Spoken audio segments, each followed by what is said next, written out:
بسم الله الرحمن الرحيم، والصلاة والسلام على أشرف الأنبياء سيدنا محمد صلى الله عليه وسلم. النهاردة بإذن الله وبعونه هنعمل فيديو مميز جدا جدا جدا. هنعمل مع بعض إن شاء الله فايش الأفران السريع بطريقة جديدة وبطعم وريحة الفايش الصعيدي. ولو انت متخيلة ان الافران والمخابز بتعجن الفايش بالحليب والبيض والزبدة تبقى غلطانة. في فيديو النهاردة هنتعرف على الفايش الاصلي بطريقة سهلة وبسيطة وسريعة، وكمان زي ما انتوا شايفين بيتكلم عن نفسه. هشاشة غير طبيعية وخفيف جدا. يلا بينا بقى نشوف الفايش السريع الحلو بتاعنا هنحضره ازاي. عندنا البولة، الطبق بتاعنا هنحط له 1.5 كوباية مية دافية، وهنحط له 3/4 كوباية سمنة من الزيت، لأن السمنة بتوديه في ريحة في مكان تاني، يعني بتدي طعم ورواقة وريحة ومزازة جميلة. وبعدين بنحط له 4 معالق سكر،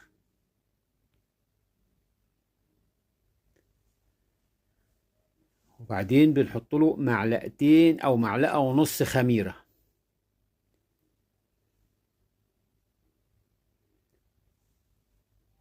وبعدين بنحط له حاجة حلوة جدا، وهي دي التكة اللي بنحطها. بنحط له 4 معالق حمص مطحون. ده بيدي ريحة الفايش الصعيدي، ونبتدي نقلبهم مع بعض.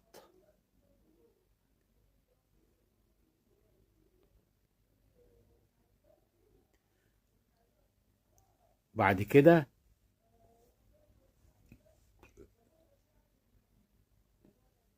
بعد ما قلبناهم كويس بنجيب كيلو دقيق، بنكون ناخلينه نخلة كويسة، وبنحطه على المكونات دي ونقلبه تقليبة بسيطة.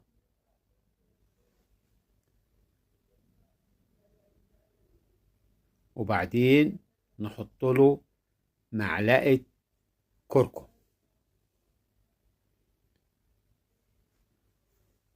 ونقلبه برضو تقليبة كده. وبعدين نحط له نص معلقة ملح، عشان يدينا اي مخبوزات زي انتوا عارفين لازم يتحط لها الملح. ونبتدي نقلب. وبعد كده جنب مننا مية دافية، بنملى كوباية ونرش منها واحدة واحدة، ونبتدي نقلب. ما نحطش المية مرة واحدة، لأن ممكن الدقيق ما يشربهاش كلها والدقيق والعجين يبوظ مننا. هنبتدي نزود واحدة واحدة. كده أخدنا أول كوباية معانا، هنبتدي نعجن بالإيد بقى.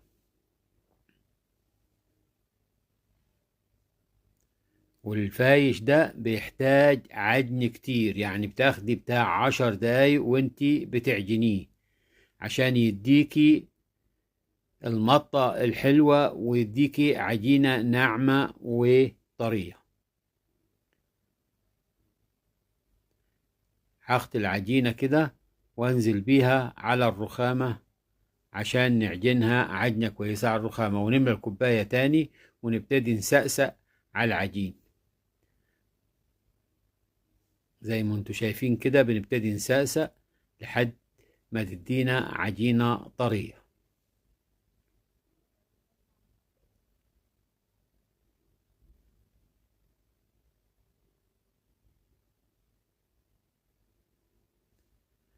وكده خلصنا العجينة وطلعت معانا بالشكل ده، عجينة طرية وممتازة. هنجيب الطبق ندهنه زيت ونحط العجينة فيه، وندهن الوش بتاع العجينة زيت.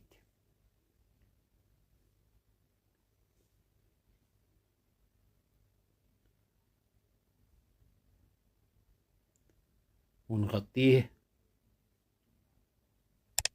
ونسيبه لحد ما يتضاعف الحجم بتاعه.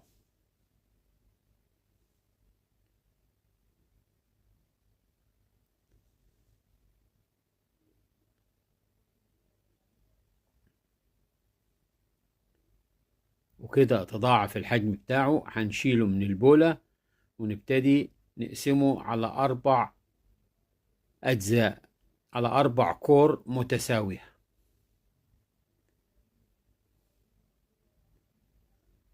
كده ال4 كور، هناخد أول كورة عملناها بندورها كده ونبتدي نبططها وننشبها بقى نعملها مستطيلة على قدر الإمكان.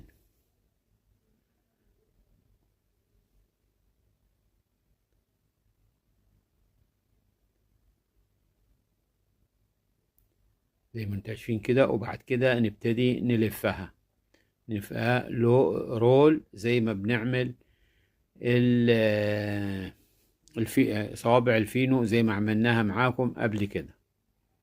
وبنبتدي نلمها من فوق كده ونخلي الفتحة دي من تحت، يعني دايما نخلي الفتحة نهاية العجينة من تحت في الصينية عشان ما تفتحش معانا بعد ما تستوي.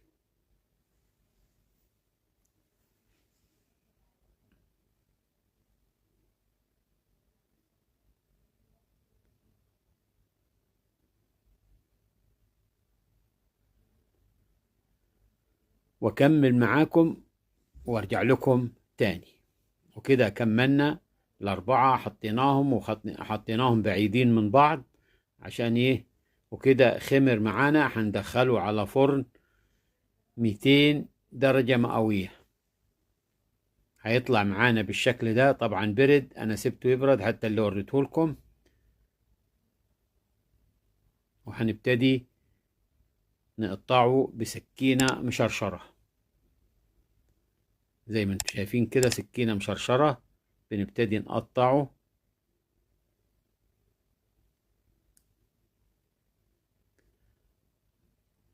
بأحجام متساوية عشان ينشف معانا بالتساوي.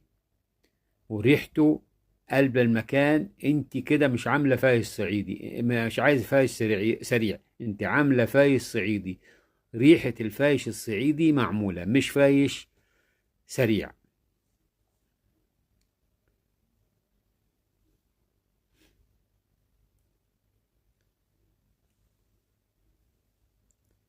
وكده هناخده بقى ونرصه على الصينية وندخله على فرن واطية. شايفين خفيف ازاي؟ وشايف المسام بتاعته مفتوحة ازاي؟ هنرصه على الصينية وندخله على فرن زي ما قلت لكم اقل درجة حرارة لمدة حوالي نص ساعة او 40 دقيقة. هيطلع معانا بالمنظر ده.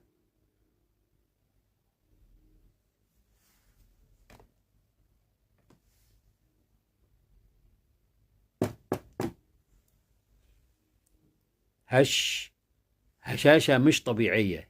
يعني يا ريت تجربوه وتقولوا لي رأيكم فيه. واللي وصل معايا لنهاية الفيديو، يا ريت لايك واشتراك وتفعيل زر الجرس ودعوة حلوة منكم بالرحمة لوالدينا ووالدينكم وأمواتنا وأمواتكم وأموات المسلمين كافة.